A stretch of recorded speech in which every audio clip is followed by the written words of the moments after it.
सीमा गर्मियों की छुट्टियों में अपनी नानी के गांव आई थी। सीमा नानी के घर पहुंचने के बाद अपनी नानी के पैर छूती है और उनसे आशीर्वाद लेती है। तभी उसकी नानी उससे कहती है, इतनी बड़ी हो गई मेरी सीमा, चल जल्दी से हाथ मुंह धो ले, मैं तेरे लिए खाना लगा देती हूँ। भूख लगी होगी ना? हाँ नानी, भूख तो लग रही है मुझे, आपके हाथ के बने हुए पीले दाल और चावल खाने की। कितना टाइम हो गया है मुझे आपके हाथ का बना हुआ दाल चावल खाए हुए। तू तो नौकरी में व्यस्त थी, तो तुझे कहाँ से टाइम मिलेगा अपनी नानी के लिए। और जब इतने टाइम बाद आई है तो ज्यादा टाइम के लिए रुक कर जाएगी तू। हाँ हाँ नानी, इस बार पूरे 2 महीने के लिए आई हूँ। सीमा की नानी अंदर जाकर उसके लिए खाना बनाने लगती है। तभी उसे किसी औरत के रोने की आवाज सुनाई देती है। वो कभी खिड़की से बाहर झांकती है तो कभी दरवाजे से बाहर झांकती है।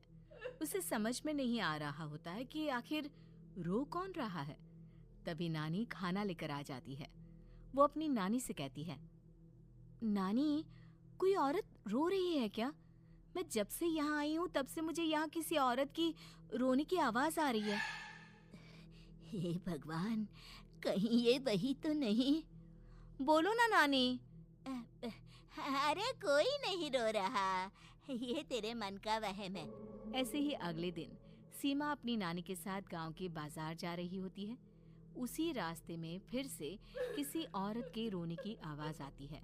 वो अपनी नानी से कहती है, अरे नानी, क्या सच में तुम्हें अभी भी किसी औरत की रोने की आवाज नहीं सुनाई दे रही? मुझे किसी औरत की बहुत बुरी तरीके से रोने और चीखने की आवाजें आ रही है। मैं बहुत परेशान हूँ नानी, आखिर ये कौन है?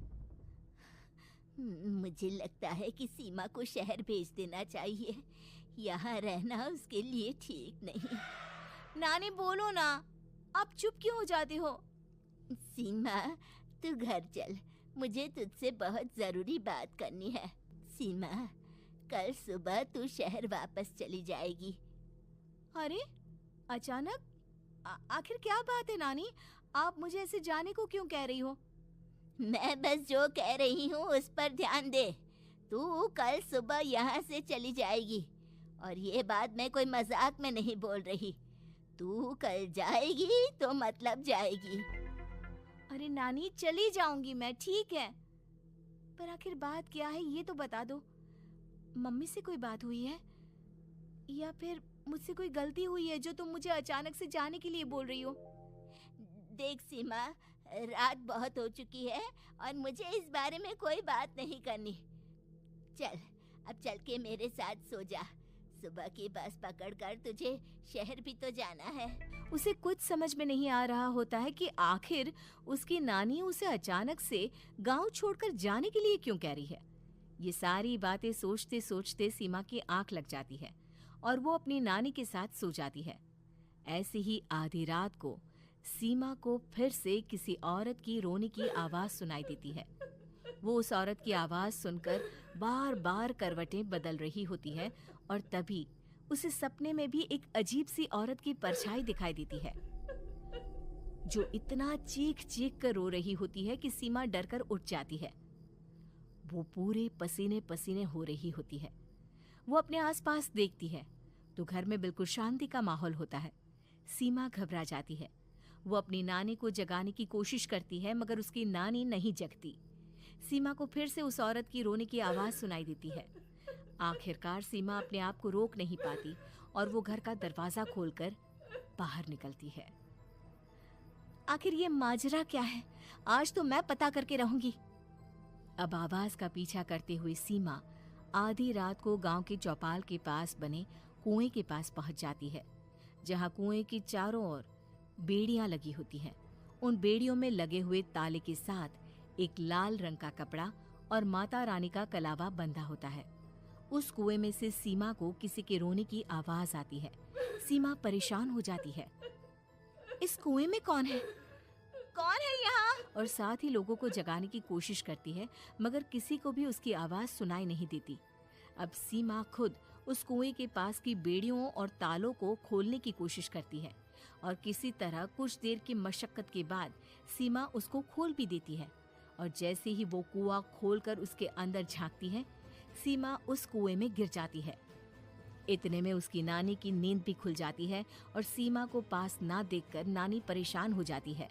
नानी घबराकर पूरे घर में उसे ढूंढने की कोशिश करती है, जिसके बाद उसकी नानी और सभी लोग उस खूनी कुएं के पास जाते हैं। बचाओ, कोई मुझे बचाओ। मेरी बच्ची, हम आ गए, हम तुझे बचा लेंगे। नानी, मुझे यहाँ बहुत डर लग रहा है। यहाँ इंसान की कटी हुई मुंडिया, हाथ, पैर और कंकाल है और खून भी है। नानी, मुझे डर लग रहा है।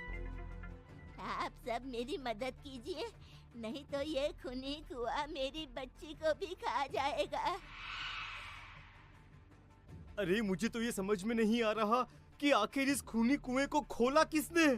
सालों पहले इसको इतनी मुश्किलों के बाद तांत्रिक बाबा ने बंद किया था। मतलब किसी ने अनजाने में इसे खोल दिया है भैया। सीमा को इस बारे में मालूम नहीं था और जब से वो यहाँ आई थी तभी से उसे किसी औरत के रोने की आवाज़ें भी सुनाई दे रही थी।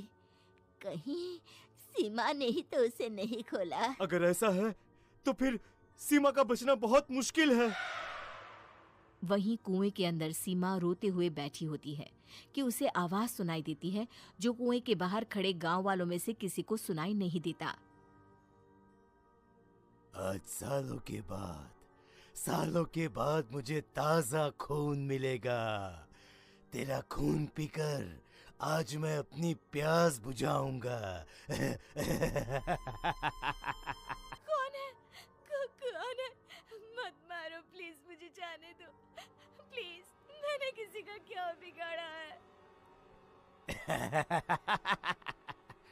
वो तुझे मरने के बाद पता चल ही जाएगा। जितने में गांव वाले और सीमा की नानी कुछ सोच पाते, उतने में उन्हें सीमा के चिल्लाने की आवाज आती है और अगले ही पल सब शांत हो जाता है। क्या हुआ? सीमा, मेरी बेटी। माफ करना बहन, लेकिन अब सीमा वापस नहीं आएगी।